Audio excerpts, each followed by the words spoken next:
A very pleasant good afternoon, ladies and gentlemen. We welcome you once again to O'Neill's Grill for our weekly Fan and Press Luncheon with JMU women's basketball coach Kenny Brooks. A happy Martin Luther King Day to everyone as well. Actually, the university is closed, but some of us are still busy here working today, and we did get Coach Brooks here with us this afternoon as he steps aside from recruiting, I understand, a little bit today as well, as we'll talk about the Dukes' last couple of ball games. Another successful week for the Dukes, and highly so, as JMU knocked off Drexel at home 67-56, and then yesterday against the Northeastern Huskies, a win of 85-62. Let's talk about those couple of games, Coach. And first of all, got out to an early start against the Drexel Dragons, and fans need to know getting up on the Dragons early is a key to trying to hold off a Denise Dillon coach team. No question. I alluded to this after the game. My blood pressure probably rises a few notches when we play Drexel, just because of their capabilities of scoring quickly.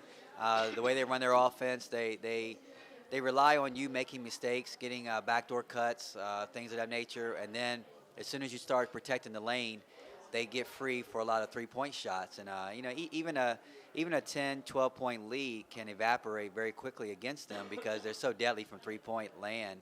And I just watched film when they played against, I think it was College of Charleston, and they took 35 three-pointers. And anytime a Denise Dillon team can take 35 three-pointers, they're going to be capable of hitting 18 of them. So we had to guard against that. I was very proud of the kids and what they accomplished. All things considered, 36 seconds into the game, you lose the second leading scorer, not only on your team but in the league. Things are going to be a little bit dicey. And I thought the kids really rallied behind that, never hung their head, never had doubt about what we could do, even in Ashley Perez's absence. And they came off, got out to a tremendous first quarter. And when you have a 14-point lead on Drexel after the first quarter, it's almost like a 20-point lead to anyone else because every possession is going to be very valuable, and they're not going to be very many possessions during the game as normal because they want to walk the ball off the floor. But I thought our kids did a really good job. The two, seniors, they did a fantastic job of maintaining and keeping us afloat, and I thought Kayla Cooper-Williams did a fantastic job of keeping us in the game as well. That, again, was Friday night. And, of course, I think, Coach, that obviously you had to make the adjustment with Ashley going down and the injury. But you've actually got experience doing that this year, even in the preseason, because you've had to make the adjustment, of course, without Precious. But yesterday, all of your seniors had something going on.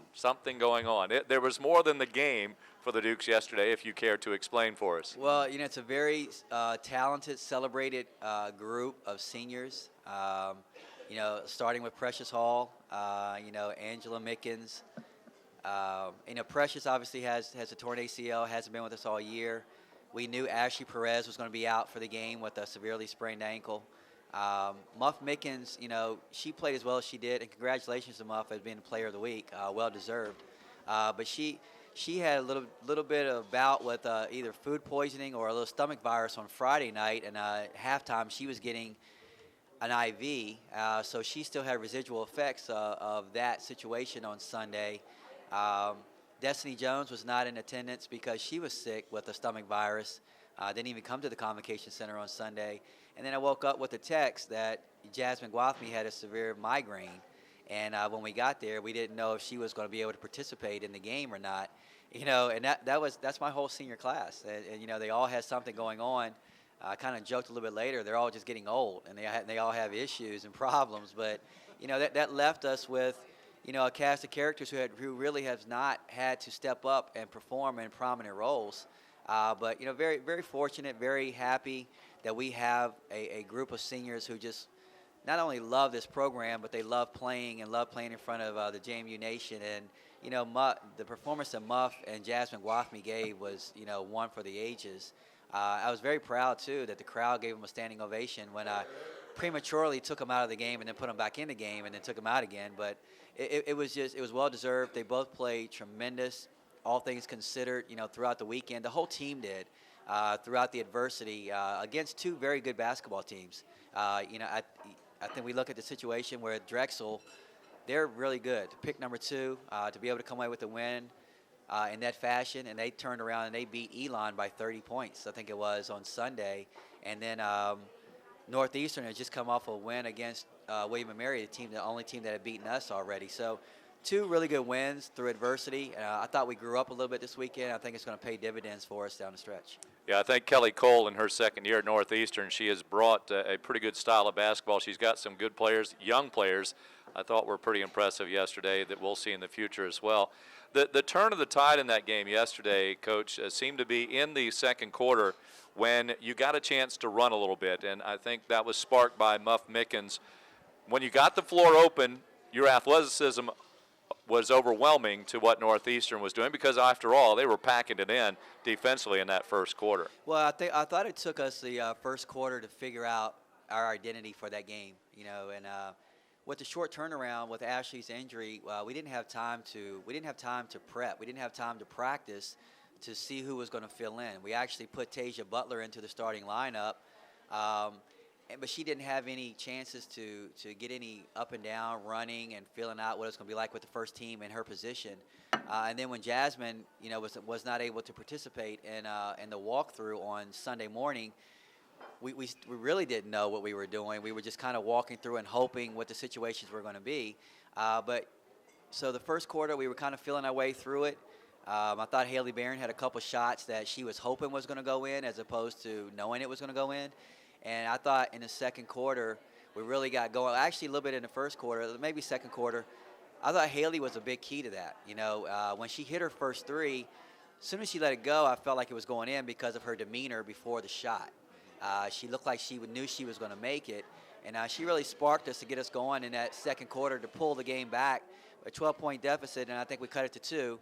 Lost a little bit of luster towards the end, but I think Haley hit another 3 towards the end of the half. And gave us some momentum going into the second half. And then from there, our athleticism did take over. We defended better, starting with Kayla Cooper-Williams, who was tremendous. We put her on DeFreeze, who's probably one of the better players in the CAA, and I thought she really took DeFreeze out of her rhythm. She blocked her shot, contested her shot, got things going, opened up the floor for us to run a fast break. And then from that point on, it was really hard for them to keep us in front of them. And we got easy baskets. We got wide open looks, and we were able to get some separation and bust the game wide open. As you mentioned, Muff Mickens is this week's CAA Women's Basketball Player of the Week. She tied her career high with the 20 points yesterday, had 15 assists over the weekend. That moves her to 4th all-time on the career assist charts with 562. She just surpassed Flo Jackson. You know Flo. She was here at the very beginning of your career, I guess the overlap there of playing, and then a young lady by the name of Dawn Evans is next on the list, just a couple away. It was also kind of nice that the all-time assist leader, Jess Chickowitz, was in town on Friday night to see Muff play. It's funny. We were teasing Jess. We said, I wish you had came a couple games later because you could have saw Muff break your record. And in Jess Chickowitz fashion, the thing that made Jess a really good player was Jess was very competitive, and she was not happy about that situation. And which made it even more fun to tease her because, hopefully Muff will be able to do that. I think that the most impressive thing that you look at with Muff and her situation is, that she has a chance to become the all-time leading assist person in JMU women's basketball history and doing it in 3 years, essentially. Her first year was pretty much a wash, and she was just trying to learn and did not play a whole lot her freshman year. Even her sophomore year, she didn't start. She came off the bench, and where Nikki was really running the point for us in that situation. And to do what she's done in 2.5 years, essentially, it's remarkable. And I'm just tickled with her, and I'm very happy that she's the Player of the Week, very deservingly so. Muff has, transformed her game a couple times since she's been here. She came into JMU as a scorer from Robert E. Lee. I quickly denounced that and said, I don't need you to score. I don't want you to score. I want you to set the team, set the offense up. Reluctantly so, she bought into it. And lo and behold, her senior year, I had to change it all again. And I need you to score. I need you to score. And she's just that type of kid that she'll do whatever. And I congratulated her last night and said, you played a great game. And she said, thank you, but my job is to make, Jasmine a better player, and my job is to make Ashley a better Ashley. And she's really bought in and understands what we need She's a consummate point guard, consummate JMU women's basketball player, and she's like one of the big reasons why this program is where it is, and why this program will continue to be where it is because of the things that she's going to be passing on to the younger players. Also named the co-rookie of the week, repeating as a rookie of the week honor, Kayla Cooper-Williams. She averaged a mere 15.5 rebounds for the week. That's going to become, I think, common as it has in the past. 8.5 points, 4.5 blocks. She did set a Convocation Center record with her 6 blocks against the Huskies yesterday. And one thing, though, you've tweaked a part of her game, though, Coach, and you got ribbed a little bit for doing that yesterday. I did. Kayla, again, we've talked about it for several weeks in a row now, and just, her progress and that she's making as a basketball player, I can't be happier. If you had told me that she'd be where she is right now, it would have been a big surprise. I knew she was going to be a really good player. I didn't know she was going to be as smart, be able to pick things up as quickly, and she gained a lot of toughness in a couple months. Going against the likes of UCLA, which has really helped her. That Orlando trip was tremendous for her. She became really, really tough, and now she understands what we need. So to have the stats that she had, yesterday, she was a big part of our success. I tweaked it. I kind of joked, and I said she would have had a double-double if it weren't for Coach Brooks, because last week I changed her free throw. And so she goes 3 for 8, I think it was, from the free throw line. But I will argue that she made her last 3 out of 4. And the free throw looks very good. It looks very good. The ones that she missed were in and out, and they had a chance of going in, whereas in the beginning of the season, as soon as it left her hand, it had no chance of going in. And so it's just a matter right now of her getting comfortable with it. But I guess one of her friends or a friend of the family came in, and very quickly during our Crown Club meeting, they were asking why I changed it. And I just very politely told her that's why Coach is in front of my name, and that we're going to make her a lot better. And sometimes you might not see the results immediately, but Jasmine Gwathmey didn't have that turnaround jump shot when she first walked in here. Muff Mickens didn't have the same moves that she had when she first walked in here. And that's the beauty of what we do, and I love it, absolutely love it. Watching Jasmine do what she did yesterday, and those are moves that we worked on in certain situations. I saw Jasmine yesterday. We worked on a move that Kobe Bryant used to do all the time, and she gets to a spot, and it looks like she's going up for a shot. She fakes it, lets the people fly by, and then she shoots a nice, easy jump shot. We worked on it. Yesterday, lo and behold, she did it. Those are joys of coaching. Those are joys of coaching. Joys of coaching are watching Kayla Cooper-Williams stand in front of 2,500 people, and she might not be as comfortable with the free throw that we just invented, but she's still doing it, and watching her get more and more comfortable with it.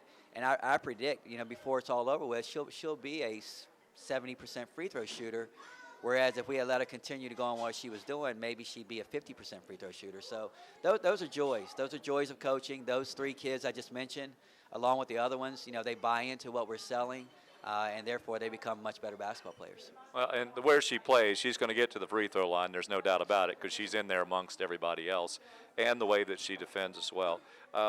What was it that you saw, and what did you change? Can you share that with us? Yeah, she was shooting her free throw like she did when she was probably 10 years old. Very low release, and it would come up, and she would just snap it. It was a jerk. It was nothing fluid in her motion. And we added a little bit of unorthodox element to it, where she takes a step back, steps into it like any other jump shot you would take, and get into more of a higher release, so that it's more of a flick of the wrist as opposed to trying to put her whole body into the shot. And that's what my 10-year-old does. She low because she's not strong enough, and she puts everything into it. But when you get to a certain age, you're mature enough that you don't need all of that motion. And it's kind of like a golf swing. The less motion that you have, the better off that you are to making the shot. You don't want as much movement. So we've limited her movement a lot. And when we're in practice and she's shooting them, I'm standing there over her, breathing down her neck, watching her shoot them. She'll make 16 out of 20, 17 out of 20. Now it's just a matter of her becoming very comfortable with it in front of 2,500 people every time she steps to the free throw line. And she's the type of player that she will, and because she's in the classroom, she's Very, very, very, very smart. Very smart. And I think that all of those tools will carry over to the basketball court. One more question, then I'll turn it over to other members of the media. With that, is there another progression in her, though? Will you try to even remove more because you're saying she's stepping into it for a jump shot now? Do you think she'll eventually just toe the line? Is that what you have in mind, or just see how she does with this? We'll see how she does with it. And, I've done it with all of them. I've taken I wish I had enough time to tell that heckler that I've done it to Jasmine. Jasmine came in with a lot of motion in her free throw, and we took all of it out, and it was just me standing over top of her, and now she's a 88% free throw shooter. We did it with Muff. Muff came in, and probably her freshman year, she was a 55% free throw shooter. Now she's hovering right around 70, 70 couple. I've done it to all of them. I've done it to Precious. I did it. The only one I didn't really do anything to was Kirby. And Kirby just had a knack for making free throws, so I didn't mess with her. So, we'll get Kayla to a point, and we'll continue to monitor it. We're doing the same thing with her turnaround jump shots. Trying to get on the post and doing some different things, and I'm trying to emulate what we did with Jasmine. They both are very long. We're trying to get the ball for a very high release so they can shoot it over top of people. And once she gets comfortable with that, you're going to see a different element added to her game. And once she gets that, what you're seeing, honestly, and I don't try to put, all these accolades on the kids too early, but you're seeing a star in the making. This kid's going to be a tremendous player for years to come. Because she plays both ends of the floor. She's athletic. She's becoming tough now, and she has so much room to grow.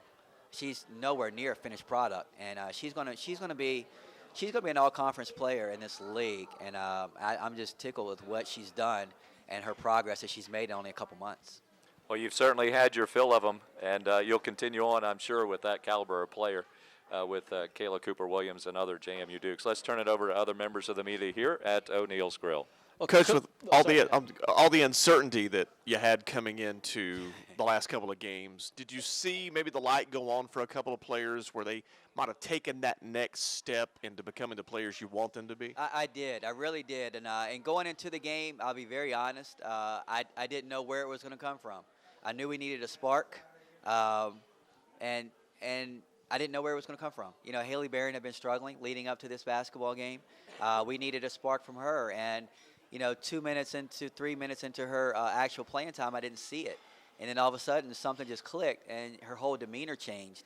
Started making a few shots, got a couple offensive rebounds, did a really good job on the defensive end, guarding. That's exactly what we needed from her. Savannah Felgemacher. Savannah's been up and down. And, again, it's a good thing that coach is in front of my name, because I made an executive decision to take her out of the post. And put her on the perimeter. And to the dismay of my staff, they looked at me like I was crazy. And I said, well, look, let's put her out there and see what she does. We know she can shoot the ball from three. And in actuality, we've done it for about a week and a half. She looks more comfortable because she just doesn't really understand the physicality right now to playing in the post. So letting her run around on the perimeter, she does a really good job. She's a threat. She can shoot the three. She was a big spark for us yesterday, making 2 in a row. I got a little overzealous on a couple of them after. I think she was feeling it. Maybe she thinks if she hits 2, she's in the it's a heat check, and she can shoot the 3rd and the 4th and the 5th and the 6th, without consequences. But I liked her demeanor. And in putting her at the guard position, it allows us to be bigger. We can put her at the 3, and now we can put Jasmine at the 2. We're huge, and now we can rebound the basketball, which was a big thing for us yesterday. We rebounded the ball extremely well. Kayla Cooper-Williams, is coming on again, even more so, where she's an offensive threat. I thought she kept us in the game a little bit yesterday in that first quarter by getting a couple stickbacks. So I saw the light bulb go off on a lot of kids, the way they played, and we need it. Ashley's injury, it's not a good thing, but hopefully we get her back very soon, and she's back 100%. And it could be a silver lining, because now some other kids have gotten some very valuable experience. When you got to take a player and change their rotation or change their movement from things they've been doing, How much of that is mental? How much time do you spend with them keeping it out of their head, especially when they get into a game and you can't stand over the top of them? A lot. You know, you can call me Dr. Phil sometimes, you know, because you can't just change their position without consequences. You know, you have to go in and you have to talk to them and let them know they're going to be in situations where they're not as comfortable, and to let them know that it's going to be okay. But we've been doing that for a very long time since I've been here. It's almost like, you know, the football mentality. You know, you bring kids in, they might have been a quarterback, you make them a defensive back because they're so athletic. We like to bring kids in who are big and might play the post in high school, and then push them out to the perimeter. And it takes a lot of work. It takes a lot of work, you know, because you put them there and they look uncomfortable. They might look stiff, look out of their element, but you have to continue to work. And that's what, you know, the cornerstone of our program is individual improvement. And taking hours and hours and changing things, free throws, shots, position, you know, everything, so that we can become better. So now if you have a 6'3" Savannah Felgemacher on the wing and a 6'3" Jasmine Guathmy on the wing, you're as big as any BCS program. And you can go out and you can compete with anyone like that. And we do that. You know, I've done it my whole career. You know, I've done it my whole career. It takes a lot of work, a lot of effort, you know, to put that into it. But I think that's why we're able to compete with anyone that we go out and play against. And you watch these kids develop and to develop into something that they never thought they could be. You know, case in point, you look at the two that we brought from Turner Ashby. Nikki was the 5 and Kirby was the 4. And they come play for me, and one's a 2 and one's a 3, and now we can go out and compete against anyone. But it took a lot of work, a lot of effort, energy to go into that. But I think it helps our program, and it helps our program go out and compete against anybody we play against. Talking earlier about Haley, it seems like she finally got out of her shell for the first time this season. What sort of obstacles was she overcoming throughout this past year, and what does she have to do to be consistent for the rest of the year? Well, Haley's a pleaser. She wants to please the coaches, her teammates, everything of that nature. So she's very hard on herself. So if she's not making a couple shots, she gets disappointed. Sometimes it's physically, it shows, but it's just because she wants to do so well. And I think that, you know, by her not hitting a couple shots, she gets down on herself, you know, and it affects her a little bit. The Elon game was big for us. She came out, played, and had played some very valuable minutes. And then this game, we needed her. Haley's one of the smarter players that we have, just not the most athletic, but she knows where she's supposed to be. And this year, you know, people know her name. You know, last year she was able to run free, you know, and you had to contend with, you know, Precious and Jasmine and Muff and Ashley. Then all of a sudden, there was Haley in the corner shooting wide open threes. Now those shots are a little bit more contested because they know her name. They know her name. They might not know her name. They call her Shooter, you know, but they know that they need to get out and contest her shots, so her shots are few and far in between. But yesterday she was big, and we need that same production even when Ashley comes back, because Haley can help us spread the floor, which gives us driving lanes for Jasmine, which gives us driving lanes for Muff, and it gives us those three-pointers to help stretch the game. So I'm very happy for her and what she was able to accomplish yesterday. Hopefully it's going to springboard her confidence so that she can be very positive throughout. You talked about the adversity that this team has had to overcome throughout this entire season. As a result, is this group of players the most versatile that you've coached, solely because they're playing in roles that they haven't had to play before? You know, I don't know if they're the most versatile, but I love them to death. I do. I love coming to practice. I love watching them every day. Every day, they're a fun group to be around. My 2 assistants who played for me, you know, they tease me and say I'm becoming soft. I'm soft as a teddy bear now compared to what I used to be. But it's a lot of fun being around them. You know, they work hard every day. They're fun to be around. You walk into our locker room before the game, even facing the adversity that we had yesterday with, you know, Jasmine's situation up in the air, no Ashley. They were loose in the locker room. I think they were doing the electric slide yesterday. Haley was they were teaching Haley how to do the electric slide. I teased Haley. I said, "Why are you so mad at the carpet? Because you're stomping the carpet without a rhythm." You know, she doesn't have very much rhythm dancing, but there's so much fun to be around right now, and you know, we allow that. We allow that for them to come out, you know, be loose, go out and play, regardless what the situation is. And I think it shows on the court. You know, they believe in each other. They have fun with each other. They come from all different backgrounds, but they're forming one team, and it's really fun watching them do that. And I'm just glad I'm a part of it. And I look at the situation. We've had some really good basketball teams here, but the last 3 teams have been unbelievable as far as their chemistry, the sisterhood, the way that they play together, how they go out and they respect the program, everything. And, I just pinch myself. These last 3 years have been, 3 of the best years of my coaching career. And now this team hits the road. The last 2 road games have been overtime. What does this team have to do so that you're not exactly growing some more gray hairs? Thanks for reminding me of that. It's funny, on the way here, I don't know if Matt's here or not, but we joke about it a lot. If you combine our 2 seasons, the way he plays on the road and the way we play at home, it'd be a fantastic team.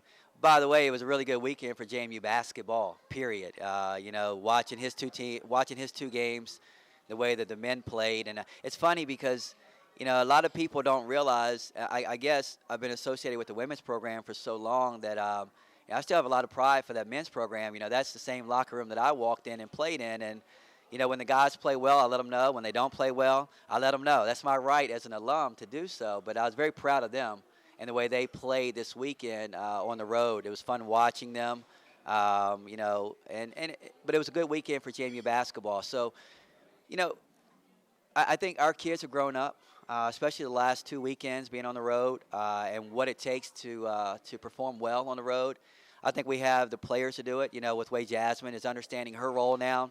What you guys are seeing with her maturation as the go-to player is very special. And I hope JMU Nation understands what they're watching and embrace it because it's one of the best players, one of the best performances I've seen. And it's very gratifying for me because I used to preach it. I used to go to the highest hilltop and preach it that she's one of the best players I've ever coached.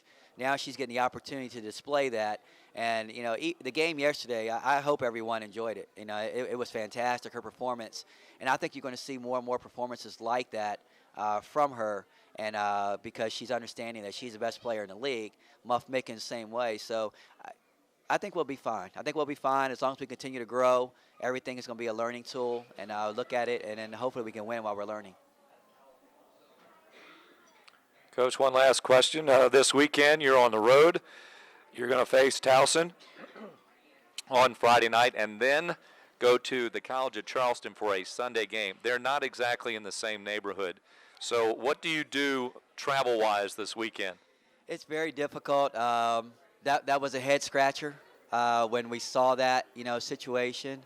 You even throw in a couple more obstacles where we're going to be leaving from I don't know if it's BWI or Dulles to get down to Charleston in a very timely manner, but we don't have a facility to practice. We're getting down there because their men have a game, and they have a rule where you can't be in the facility 3 hours before, 3 hours after. So it's going to be very difficult. So we're going to go up to Towson. We're going to bus up to Towson, play. Then we have to fly to Charleston, play the game, scurry, get out of there. My post-game interview with David will probably be 20 seconds, so we can try to catch our flight back to get the kids back so that they can play on, get back to class on Monday morning. But it's a head-scratcher. It's not ideal. You think maybe we would continue to go up north if it's going to be a 2-game swing like that. But, yeah, you have to play it, and you have to just go by what the schedule says. And our kids will be resilient. They'll come out, they'll be ready to go. They understand that Towson always plays a little bit better, a little bit harder against us. Charleston, we've already played them once this year, so we have to get motivated to play them again at their place. Neither place is like the Convocation Center. I don't think you're going to see 2,500 people at the game. So we're going to have to really manufacture our enthusiasm and get ready to play because it's going to be 2 very important games as far as standings are concerned. Yeah, not to mention it is the wintertime, and we do have a little bit of a storm coming this way, too, they're saying. So we'll see how that might affect it as well. Yeah. Wow, yeah. All right, so the Dukes and Towson on the road coming up on Friday night. That's at 7 o'clock at the College of Charleston. On Sunday, that's at 2. Next home game is a week from Friday against the Delaware Blue Hens. The Dukes play twice at home that weekend, also facing UNCW. But we'll be back next Monday with Coach Brooks. Thanks for sharing with us, Coach Brooks. Congratulations, as the Dukes are 11-5 overall, 4-1 in the CAA.